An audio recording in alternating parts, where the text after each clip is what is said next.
I'm going to leave the content to you. Okay. Yeah, Bonnie is here to help manage the crowds. Okay. You'll start to see the chat go wild. And we definitely can encourage, like Craig, after you introduce yourself, please feel free to introduce yourself to Bonnie. It builds a lot of community in the room. And then as that chat flies, don't feel like either of you need to respond to everything as it comes in, but pull in the main ideas to be able to respond to that as they make sense. Okay. All right. So I've got the slide. I have a Google form to share with the audience as well, just to inquire about their levels of knowledge of gamification, game-based learning, some of those things. That's pretty much it. And then the rest is just sort of just, I'm just going to discuss some of the basics, some of the ideas, and then, yeah. So Bonnie, if you want, Bonnie, just want to look through the slides quickly before we start, so you know what's coming up. Sure. All right. So yeah, I was just going to give an agenda here. So just viewer survey, just talk a little bit about myself, my experience, where I'm coming from. Talk about the difference between gamification and game-based learning, the benefits of each, and then where the benefits are similar and between the two. How to prepare for gamification, game-based learning instruction, and then some online resources that are available, and then leave the ending just for a bit of Q&A with the audience. Sure, and I'm going to encourage people to put all of their questions in the chat, and we can kind of work off of the chat then as well. Right, yeah, I did put open mic Q&A at first, and I thought, yeah, you know what, I don't know if there's going to be, I don't know how many people to expect, and from what you're saying, yeah, open mic would probably get really crazy. Yeah, we've already got 40 or so people, and like had been said earlier, many of these have been running hundreds of people. Wow, fantastic, that's great. Okay, well, you guys are live on YouTube. I'd encourage you to hold off until 5 o'clock to start your content, just because we do have a peak right around that that on the hour time. I'm going to be popping out. But one thing that I want to make sure we have is, Craig, on the bottom of your screen, you should see, oh, let me make one more adjustment. You should see the breakout button pop up now. So that just means that you are the host of the session. And I did want to respond to one of the chat questions. Is the full recording is completely available as soon as you want it. So there's almost no buffer time on YouTube Live. It streams directly to YouTube. And then the team at some point might come in and shorten the end and clean up just the beginning of me rambling and my kids talking to. But otherwise, those recordings are available on our Minnesota Distance Learning YouTube page, and all of that is directed right from the Summit's website. And then CEUs, we did make them easier, and we put them right on the website so that you can get that CEU form. Right, and I did put the note on the very last slide just to remind people to look at the CEUs and the space that you'd asked them to go and look at. Perfect, thank you so much. And Craig, again, were you going to link your slide deck to your Google Doc page so people have access to that? And I will do that. I will do that. Yeah. Okay. What time is it now? Yeah, we have 1 minute. So I'll do it. I'll do it afterwards. I'm sorry I didn't do it before, but I will put that all in there. Okay. I'll just make a note in the chat as well for that. Yeah. And Bonnie, I did want to let you know that the lounge link will be available in that. On the Google Doc slide or the back channel page? It'll be on the back channel doc. Thank you. Okay.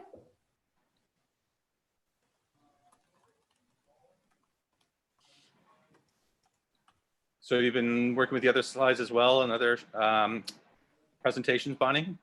I've sat in on a few. This is the first one I've moderated, the only one that I'll moderate, but I've sat in on a few. There's been tons of good discussion earlier today, tons of great learning. Great, glad to hear it. And so, okay, as a moderator, then what's going to be your role? What can I? I'm just going to watch the chat. I will, where appropriate, if there's a question, I will maybe break in with that question. Otherwise, we'll save them to the end. I know you've got time at the end, so I think that that's a good spot to do them as well. But otherwise, I will kind of watch that chat and see if there's anything that people have needs for there as well. And everybody's on mute Most people have their cameras turned off to preserve bandwidth. But we'll let you take us through what you prepared. We have got on here, oh, we're looking at around 60, 70 people right now. Okay. I'm just trying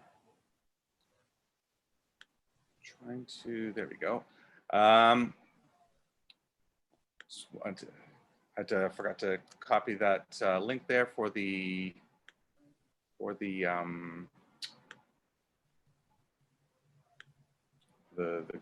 Google Forms. Oh. All right, well, welcome everybody, and thank you for coming out today. This is Gamification, Game-Based Distance Learning. My name is Craig Thompson-Wood, and I'm joined here with Bonnie Vagaski, who will be moderating today. So I want to thank you all for coming out, and let's just get right into it. Hi, welcome everybody. I'll be here on your chat monitor. If you need anything, feel free to put some note in your chat. And later, if we get to any kind of open mic, I'll be able to unmute your mics later toward the end of the session. Thanks, everybody. Thanks, Craig. Thank you. Yeah, and if you have any questions about things I'm saying, then you can always add those into the chat, and Bonnie will be looking into that. And she can let us know if there's some really good questions or things that maybe we can talk about at the time. Otherwise, there will be time at the end for Q&A as shown in the agenda here. I just want to give a little agenda to talk about some of, well, just to let you know what are some of the things that we'll be discussing today, and let you know what you can expect from the discussions. So the first one I want to start off with is a viewer survey, where I just want to get a sense of your experience. What do you know about gamification? What do you know about games, board games? What do you know about incorporating these into the classroom settings, such like that? So I just want to get a sense of that. That may help to know too, it's just helpful to know where you're coming from, so I know how to best address some of the things. So, okay, how do I, now I need to post that link. Bonnie, how am I going to do that? I'm new to Zoom, I apologize, people. Craig, that could go in the chat feature if you're able to do that, or if you can, is it on your slide? And I could get it on the chat feature as well. Okay, well, yeah. Sorry, I thought I understood the Zoom, but where's the chat feature? I don't have a. Can you add it to your slide, and then maybe I can get it in, I can try to maybe get it in the chat feature. Okay, that's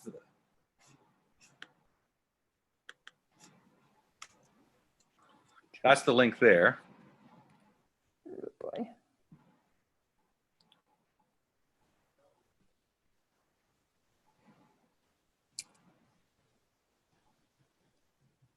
Thank you, Tim. We've got it in the chat. Excellent, thank you.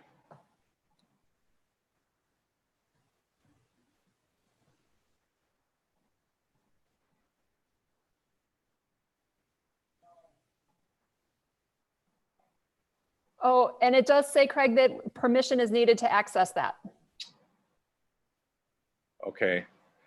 Yeah, this is my first time using Google Forms as well. It's something that I've been learning with this distance learning model. We've done a few quizzes, but I've had other teachers who prepared the Google Forms on my team. So apologies for that. I don't know if this is the form here. You know what? Probably at this point, probably just easier if we just skip that one. My apologies, people. I thought I knew what I was doing here. Apparently I did not. Okay, so. People are saying in the chat that they are students and children want to do more. They're new to gamification. Some use storytelling games with their ELL students and their adult basic ed students. So there's kind of a variety. Okay, so yes, and so wanting to do more, I guess that's why we're here, is because we all want to learn more. I mean, even myself, who's been doing this for a while, and I have been doing a lot of research into this as well, that I still feel that there's a lot for me to be learning always, and I'm always wanting to learn more and discover more and to try new things out. And so yeah, we're all students of this process. So good. And then I'm glad to hear too that we have different varieties. Where we're working with the students, we're working with ELL students, maybe even adult students. In gamification, the nice thing about it is that it will apply to all levels, to all different types of things that you're teaching. It can apply to absolutely everything. And there's, that's the diversity, the versatility of it is what makes it a wonderful tool. Okay, so we're going to get past this viewer survey. Okay, so a little bit about myself. I've been teaching for 20 years now. This is actually my 20th year of teaching. And I figured the symbol here was appropriate as well because I've been involved with games a lot in my life.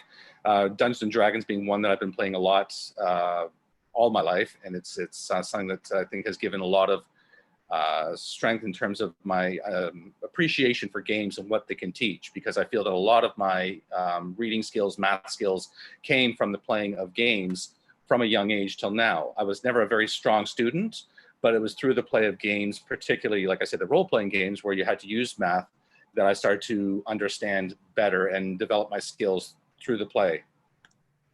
I'm currently a teacher with the Peel District School Board, which is in Canada. I'm up near the Toronto area. And I have my own YouTube channel if people want to check me out, which is called The Board Game Teacher.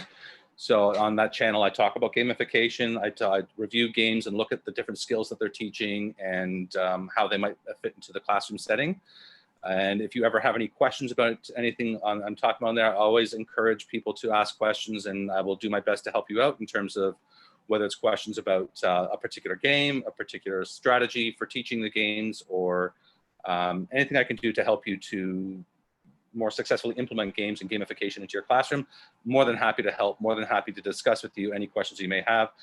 I have a wide variety of games and topics of discussion on there, so I recommend maybe checking that out. That's one resource you can look to for finding out more information. That's one resource right there.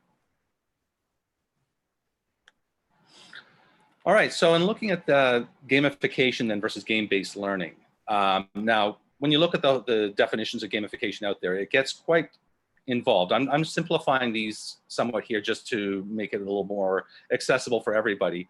But when we look at gamification, what we're doing is we are taking game elements. So it's not using a game. You're not actually taking a board game or something. That's not gamification. Gamification is where you take the curriculum material or whatever it is that you're trying to teach, and you're putting it into a format that is game-like or has game elements that then make the learning more fun and more encouraging to play. So the examples I give here, we're using points. So if people are scoring points for doing particular things, experience points, which are used in like MMOs like Warcraft and things like that, badges that they can achieve by getting at certain levels of things, accomplishing certain tasks. They can achieve badges, which again increase the motivation. Whereas a game-based learning is where you're taking a game, like I gave examples here, bananagrams, tiny polka dots.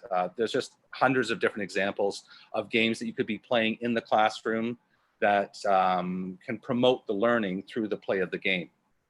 Now, one thing I just want to say with game-based learning as well, that while not every game is going to be appropriate for the classroom and not every game is going to be the best game for teaching anything, I will stand behind it when I say that I think that every game, every board game that you can play has something that it can teach. If it's just even so simple as social skills and taking turns, basic counting, it's the point is that when you're playing, you're having fun, there is learning that's happening, and that's what we want to happen. And another important thing I want to stress with the people who are board gamers is, it's, to me, a person who enjoys board games and enjoys playing board games is going to be a lifelong learner. And that's a really important thing too, because when you enjoy board games, there's just so many board games out there. Maybe Bonnie can just take a quick look here in the comments. Like, anybody want to take a guess? Like on Board Game Geek, which is it's the encyclopedic website for all things board games. Does anyone want to take a guess at about how many board games there are listed on Board Game Geek currently? 5,000, 10,000, 243, 5,000,000, 123,000, 10,000. Okay, 123,000 would be about the closest one. Yeah, it's somewhere hovering around 123,000 right now. 123,000 different board games. Now, if we just think that like 1% of those are appropriate for the classroom, I mean, that's like 1,230 board games that would be good for classrooms teaching. And if, you know, that's just those, and then new games are coming out all the time, particularly now that gamification and game-based learning is becoming more of a hot topic and more people are talking about it and realizing the potential of this. New games, game designers are now focusing on creating games which are not just educational, but educational and fun. And I mean, there's a big difference. I mean, because you can get games which are just trivia based or things like that, and they're okay. But I mean, there's much better games out there, and I don't have nearly enough time to talk about all the different kinds of great games that are out there and how they could be used and stuff. But this is, again, why it's just important to look at those things and do some of the research and things, because it's just, there is a wealth of games out there and there's more coming all the time. This time last year, I did a conference in Niagara Falls, and at that time there was like just 109,000 games.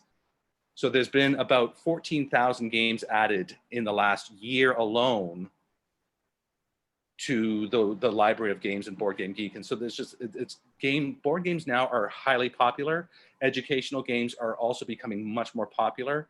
So it's really a great thing to be looking at as in terms of being aware of what's out there, because there's so much that can be so good for teaching so many different things. So looking at the benefits of game-based learning and gamification, these are some of the things there. When I was young and I was a very poor student, it speaks to a lot of this. I lacked most of this that was on this list here. I wasn't motivated to learn. I had zero attention span. They didn't have ADD as a label back when I was a kid, but you know, I was ADD. Totally. Every one of my report cards, I'm old enough that my report cards were the handwritten ones, and every report card had the same notes over and over again. Craig does not pay attention. Craig is a daydreamer. Craig has trouble focusing in class. I had no attention span. I had no interest in learning. I had no motivation. I was not an active learner. I was always stressed out because my parents would stress me out about my poor grades. And real world application. My famous line for school was, well, when am I ever going to need this?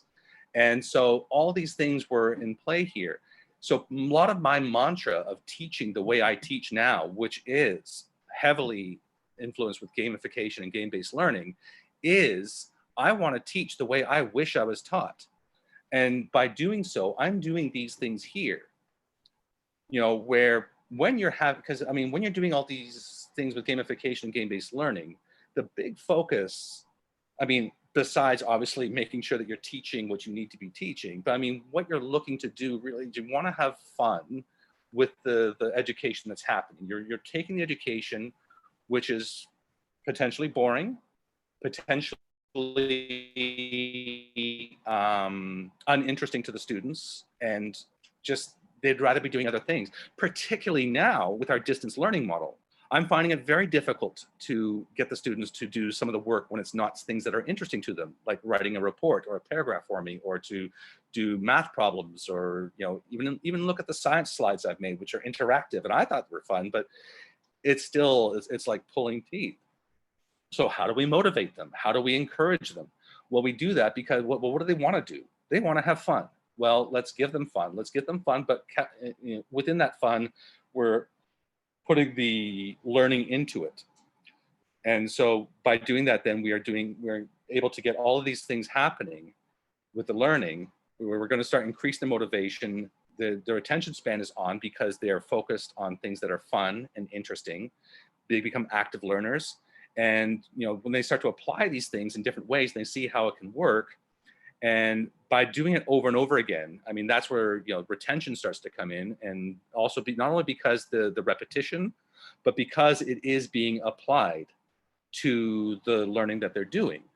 So that starts to create the connections in the brain that then make it that these things are remembered. And then the creative thinking, when doing games, in a good game, there's going to be ways to think creatively, that it's not always going to be what we, in modern board games, something that's frowned upon now is what's called like a roll and move, where you just roll a dice, you move your piece to that new spot. I mean, that doesn't allow for the creative thinking and things. So there's a lot of other games that are out there which are great games, and which is one of the questions, unfortunately, which I wanted to ask about in the forums, which I wasn't able to get going up. Again, apologies, but just the knowledge of modern board games. I mean, like, I'm just sort of curious, how many people, like, what do you, between like no experience at all, some experience, a lot of experience, or experts, what would you rate yourself in terms of your knowledge of modern board games today that are available?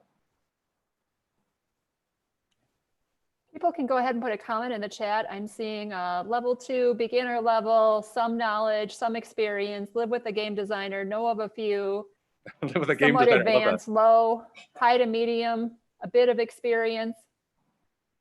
Okay, so it sounds like a lot of it's on the lower end then. So some experience, bit of experience. So all over the place. You got a wide continuum, Craig. Yeah, and then living with a game designer. I love that one. That's a great answer there. Okay, so that's yeah. So then with some of the experience, and so sounds like the people have some experience, which is great, because then you know then the difference between a game like Snakes and Ladders and then a game like, say, Ticket to Ride, Wingspan, or something like that, which allows for a lot more of that, as I'm saying, the creative thinking. And that's the kinds of things that we want to get going with the gamification, game-based learning. Now, I've been talking a lot about the game-based learning, but gamification as well, where we're doing this, and I will be focusing more on that in the other slides here, because I think the gamification is going to fit better into the distance learning model. With the game-based learning, I would maybe just suggest to the parent, like if you're writing letters home or talking to the kids, suggest to the parents that they keep a regular routine of going on with playing games with the kids, because there will only be benefit from that. But what I'm going to focus on for the remainder of this is talking about gamification, because that's more what we can do as teachers and educators as we're teaching in the distance model, unless you've already set something up with the kids. Like I do something with my kids, but it's a game that we were playing, a board game we were playing at school. So now transferring it to where I just videotape it, we discuss it that way, it still applies.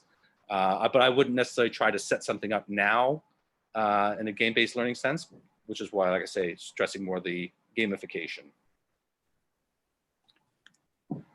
All right, so in preparing then for gamification, as we're getting ready for this, what are the things that we need to be doing?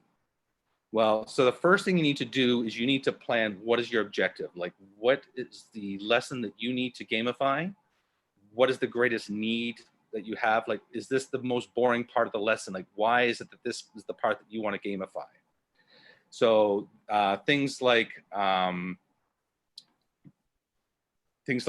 where you're doing math drills or something, where there's involved with numbers, sometimes just the repetition of practicing math facts can be incredibly boring.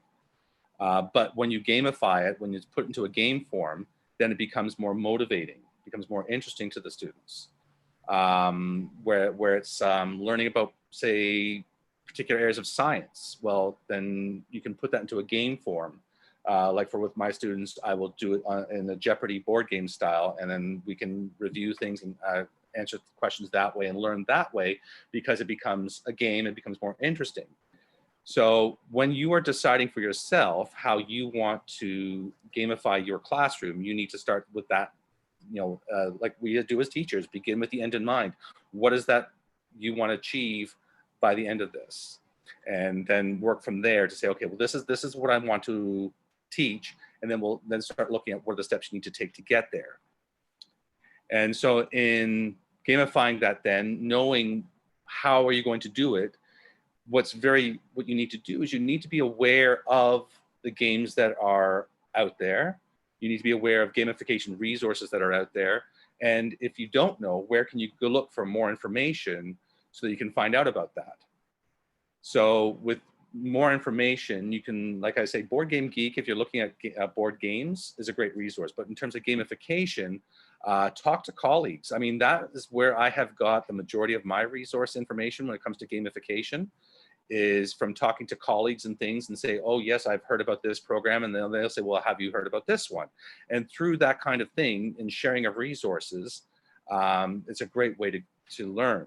Going onto Twitter is another great one. Look up #gamification and see what kinds of things people are sharing on Twitter about gamification, and gamification ideas is another great resource to look, because it's that whole, you know, networking of information where you can start to get more resources and tools in your tool belt to how you can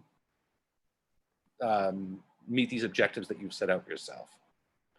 So once then you're aware of these resources, then selecting which ones are going to be the best fit. Like obviously some are going to work better than others for, you know, depending on the classroom, depending on the age of the students, depending on the needs of the classroom, depending on the material that you're covering. Different resources are just going to be better fits than other resources. So you have to really need to think it through, and make sure when you're thinking about, think about what is going to, how, not what you think would be fun or what you would enjoy, but what is it going to be like for the kids to play. You know, you have to put yourself in their mindset to think about, would this be something that they're going to enjoy, and what are they going to get out of this? So when you're doing this, step number 4 is to set yourself up for success by not overcomplicating things. By adding a lot of rules, by a lot of different things, it may make it interesting, may make it more sort of, it just, you may think it's interesting, but it's my experience has been, sometimes I think, oh, this will be really cool if I add this to this particular thing I've gamified, and it just overcomplicates it and things kind of grind to a halt. Students get frustrated and it just starts to have the opposite effect of what I want. And that's the last thing you want, because you know, you want to make sure that you're keeping the students engaged. You want to make sure you're keeping the students interested. And we talk about those things like motivation, frustration, stress. And if you're doing the opposite, you're going to have the opposite effect of doing everything that you want to do. You want to make sure that you are keeping things simple enough that you are able to move things along smoothly so that the students are able to focus on the learning. Because remember, the focus here is the learning. It's not the game itself. The game is just a vehicle for the learning. And yeah, the goal is just have fun. And because through that too, then like I say, it encourages gameplay, encourages a lot of the good social things that come with gameplay, as well as the becoming a lifelong learner if they enjoy games, which is, and you're able to also achieve your goals in the classroom of teaching the curriculum or content that you want to cover.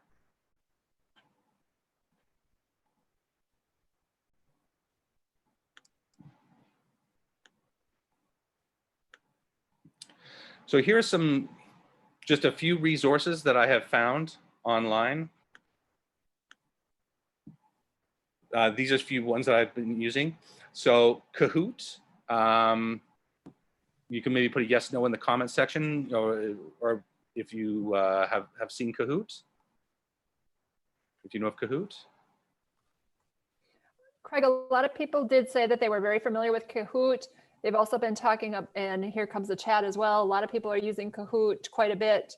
And there's been some others that have been recommended or suggested as well from the chat. A lot of Kahoot use. And that's great. See, this is the kind of thing,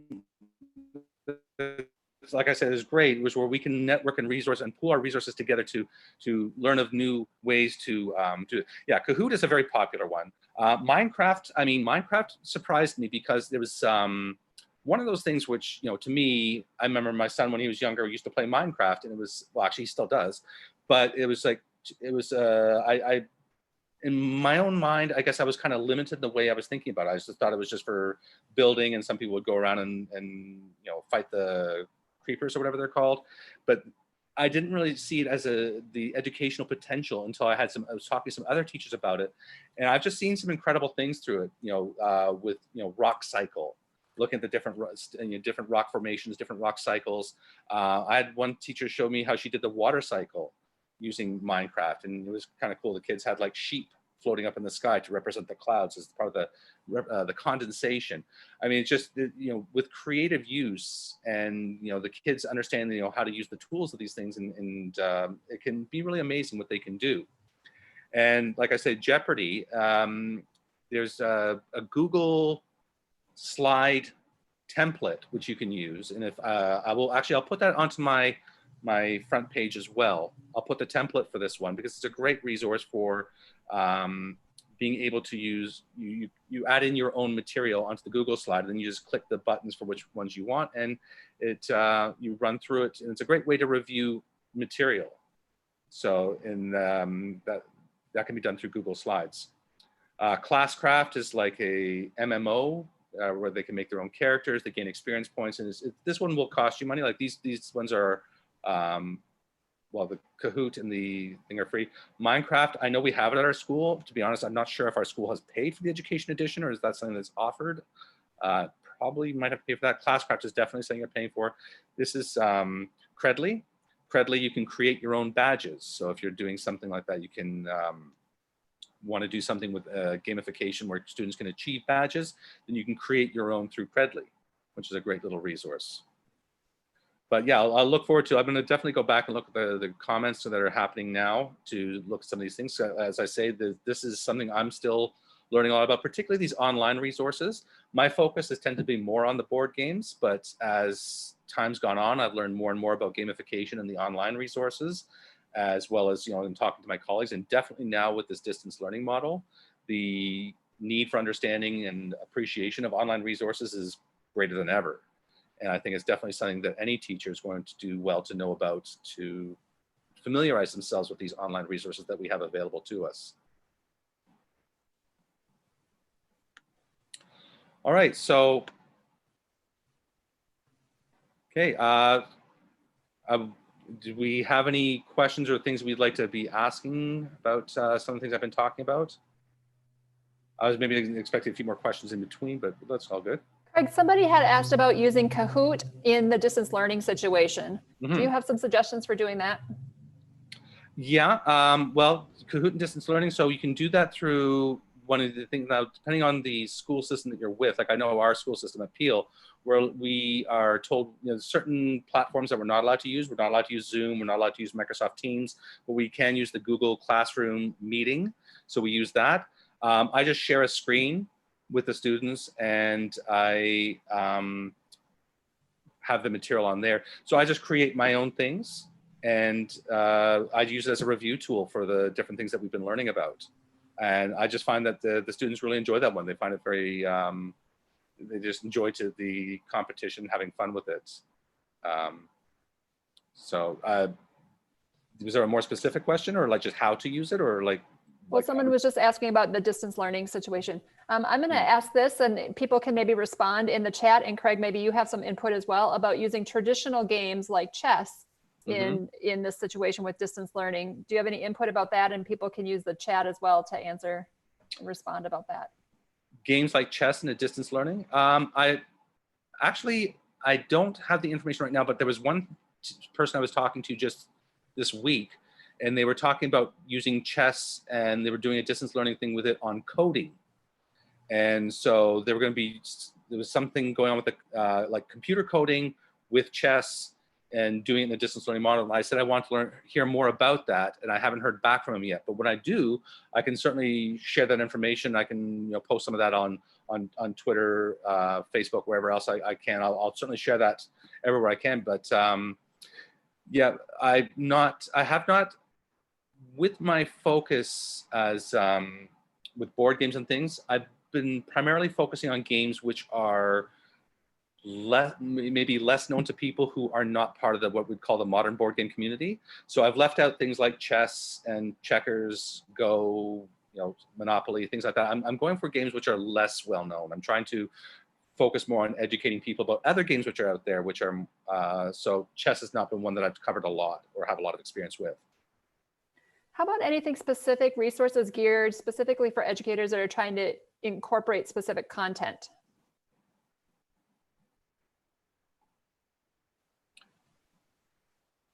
Okay, I'm not sure. So the question is, do you know of good online resources geared specifically for educators integrating content? Grade 8? Content. Yeah, grade 8 content. Well, again, grade 8 content is going to be covering a lot of different subject areas. So math, social studies, science, language. So there's going to be games which are definitely going to be good for any of those things. I think, like I said, with all the games that are out there, it's amazing the range of games that will teach to particular focused areas. And so if you're looking for particular content in some areas, then going onto Board Game Geek, into the forums, you can certainly go onto there and they have sections in there about looking at specific areas of curriculum for specific grades, things like that, that you can look through for that kind of thing. On my YouTube channel, I've divided the channel into different, well, I think they're called channels within the channel. No, they're not. But the videos are grouped into different areas, and one of the areas is junior games, which would be your 4 to 8 level. So that you can look there as well. And failing that, just ask me directly afterwards, and we can talk about that, and I can help you come up with some suggestions for that for sure. I would just need more specifics as to exactly what kinds of things we were looking at. Well, and I think there's some questions around just identifying the right games for content at different grade levels, or at different levels. So just identifying, maybe you have some tips or ideas about how educators could, think about the content that they're trying to teach and gamify that to bring in the content piece. Right. So what's the question exactly? About how to make sure that the content is being brought in at the different levels. Yeah, well, that would need to be in the planning stages. When you're planning the thing, you need to focus on the content. The content needs to be the most important thing, and then gamifying that. So don't lose sight of the fact of what you're doing. So make sure that the content is always the thing that's forefront in your mind, and what things will help you as vehicles to that. Then there may be situations too where you see a game and you realize, like I'm talking about board games again now, where you realize that, hey, this game is exactly this kind of thing. An example I can give of that is in my grade 5 class, we play a game called, when I'm doing my unit on probability, called Cockroach Poker. And in that game, once I played it, I instantly realized this game is pure probability and understandings of probabilities, and I thought about how I could apply that to my classroom. And actually, there's a good one for grade 8 too, because even though I do it in my grade 5 class, we do it in a very simplified form, where we do it in the, talking about the odds in terms of a fraction. You could talk about it in decimals, percentages, and go into much deeper understanding of it than we can. So there's some games which are going to be good for one level, and actually for a wide range of levels, but just knowing that you can modify it for the different grades or different even ability levels within the class. So it's partially being aware of the games that are out there, exposing yourself to games that are out there, trying new games, learning about new games and things like that. There's a wide range of it out there, but like I was saying, networking through the forums, through my channel, through things like Board Game Geek, like I said, another excellent source of information. There's just so much out there that you just need to, it's helpful to have other people to help you with it than to try and do it all on your own, because it is really overwhelming how much there is out there that you could possibly be using. Just some things are going to be better than others. So having other people to help you sift through that would be a good idea. Craig, there's some questions in the chat, and they're not necessarily questions, but talking about Breakout EDU and some of the escape games and different things like that. Any experience with that, or anything you want to share with this audience in regard to the escape games or breakout games? I love the idea of the escape rooms and things like that, and I have never in my life experienced one. I have wanted to for so long. I go before COVID, I used to go once a week to play Dungeons and Dragons with my brother and some other friends at a place that hosts escape rooms. I still have never been, but I have heard of gamification of classroom escapes, and they are out there. And so doing a little bit of research into that, that's a great idea, and that's something I completely, I guess, slipped my mind, because I've never done it myself, but I have heard it being done. And it's something that I've definitely had in the back of my mind that I would like to look more into as well. So yeah, maybe that's something I can talk about on my channel. Maybe if other people have more experience with that, you can leave a message about that in the comment section, or if you know of links to look for that. But I know it's been done, and from what I understand, it's been done successfully. So yeah, that's definitely something we can do. Well, and I do know that Zoom has the breakout features, and someone's commented about that as well. Okay.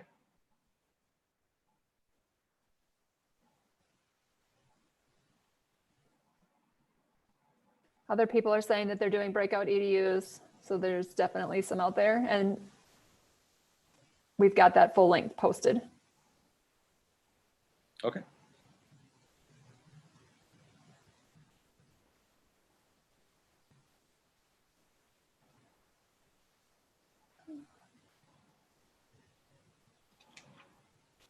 So now when you, well, I guess if we're have a little more time here, if we, when looking at games for the classroom, what some things to be looking for, like look at, what skills are you seeing that are being implemented in the game? What skills are being taught as you play the game? Just being more aware of that, not necessarily as you play, you're playing to, when you're playing the game for yourself, just be aware of the skills that are intrinsic within the game that you can maybe use as a tool, as a device in the classroom. The mechanics of the game and how they're being used as well. One thing I would strongly recommend too is cooperative board games in a classroom setting. They're really good for teaching collaborative learning skills because the cooperation, the problem solving, the social skills that are involved in a cooperative board game. And now a cooperative board game, for those who don't know, is a game where the players play together in order to beat the game. So they are not playing to beat each other. In fact, if they're competing against each other in some way, then they're probably going to lose. They need to make sure that they are working together, hence the name cooperative board game. And then the game has like a built-in AI that they're working to defeat. And so in a cooperative board game play, that's a good one for teaching a lot of these kinds of skills, which are difficult to teach under normal circumstances, but are still really important skills. Those 21st century competencies.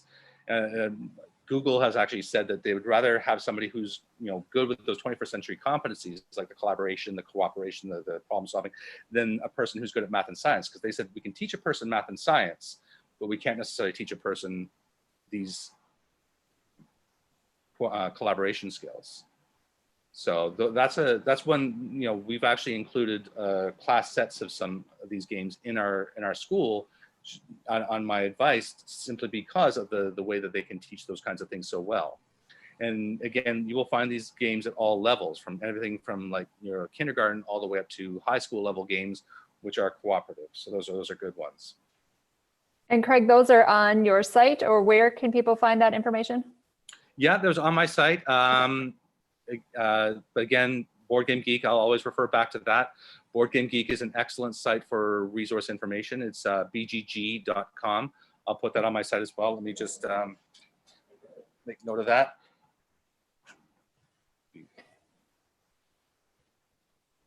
And Craig, someone had asked a question about, can you point us to a site, and maybe you would say the same one, that gives a gamification template or a framework for, again, a beginner level? Would you suggest people start there, or is there something else that you would suggest? No, not Board Game Geek, because that is specifically board games. For gamification, you're looking at things which are going to be different. For beginner level, I would maybe, for beginner level gamification, I would look at maybe just, I don't have a particular site in mind. No, I would just do some searches and see what you find that is comfortable for you.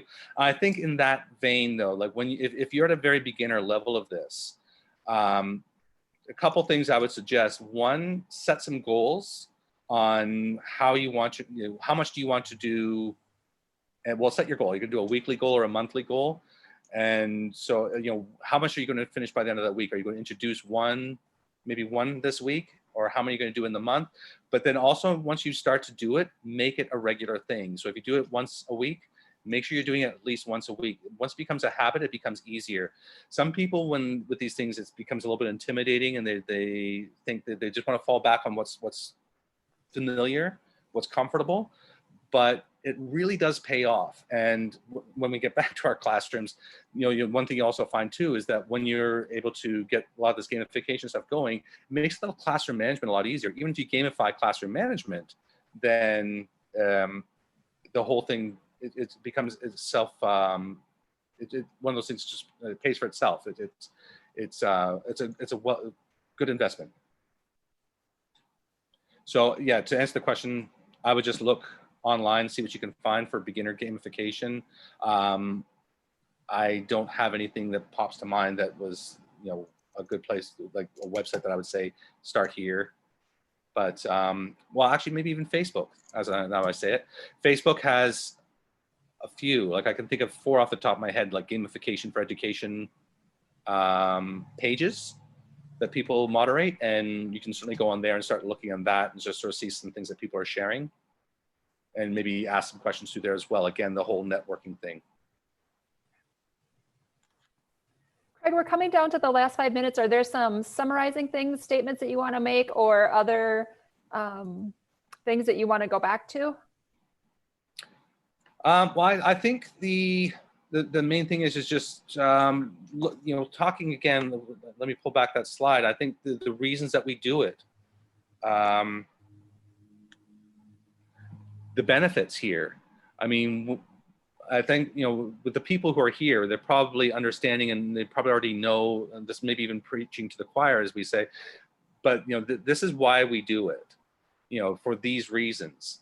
And I don't know if the rest of you were like me, that you wish that you were taught in a way that was more fun, that you had more games involved in the learning, that you could have avoided a lot of the stress and problems that you may have had in school, because you were not engaged. I just think the more we can engage the students, particularly, as I say now, with the distance learning model, to gamify the learning as much as that we can, I just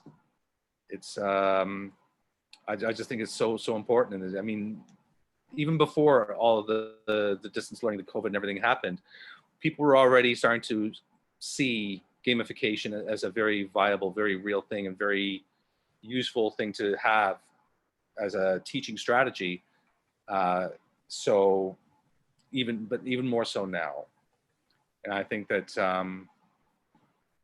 we need to make more use of this. A great opportunity to try a lot of different things and engage our students in a variety of different ways. Mm-hmm. Absolutely. From those on the call, any last question that you want to put in the chat for Craig?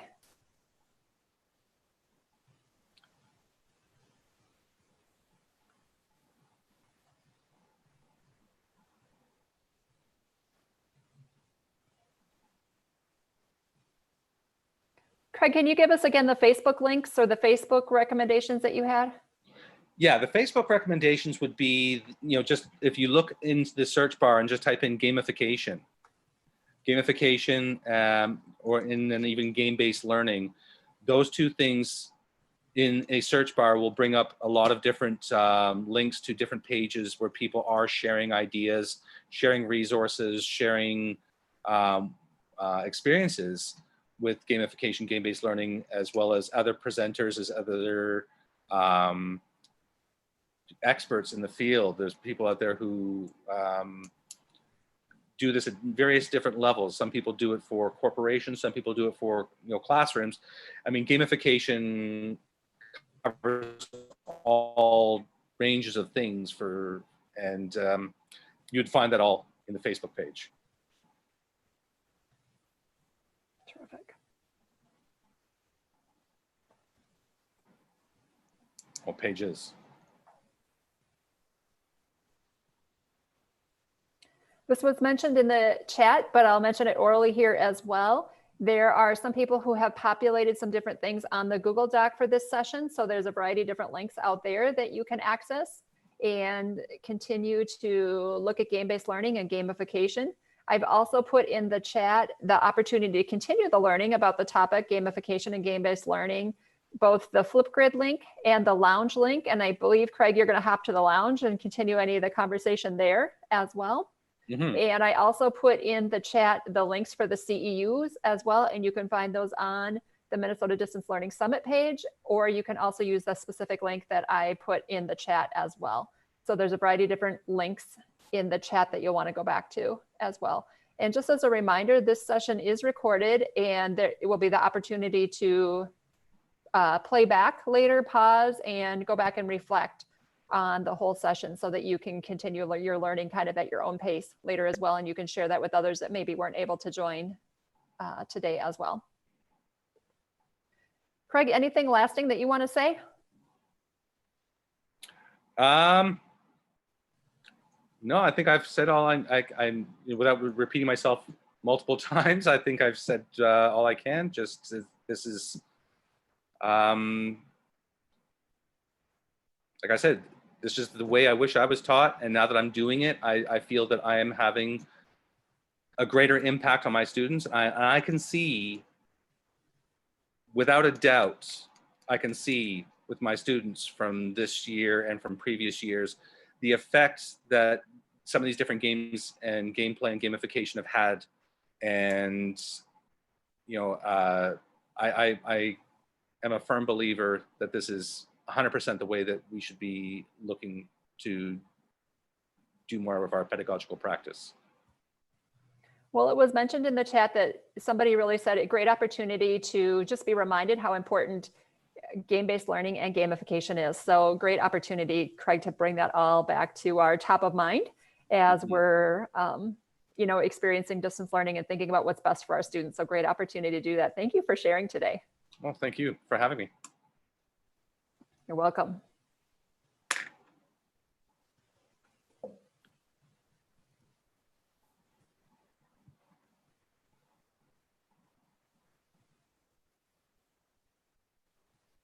Craig, you'll want to make sure that you go back and look at the chat because there's quite a bit of information in there. I will do. I'll do that for sure. And there's a few comments on the YouTube as well. Oh, excellent.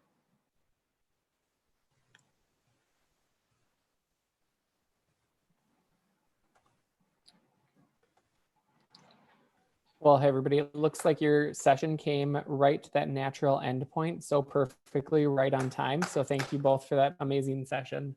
And it looks like you already shared all the information. So I'm going to be closing out this room in just a moment so that we can prepare for our next Zoom room. And that next session will start at 6 p.m. Thank you, Dave. Thanks for your help, Bonnie. You're welcome. Okay, I'm going to go and put that information onto my front page. And you're going to pop to the lounge? I will, absolutely. Terrific. So I need to put on the slideshow link and bgg.com, and yeah. Okay, I'll be over in the lounge in just a moment. Terrific.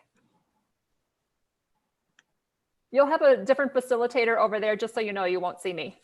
Okay. Okay, nice to meet you, Craig. You too.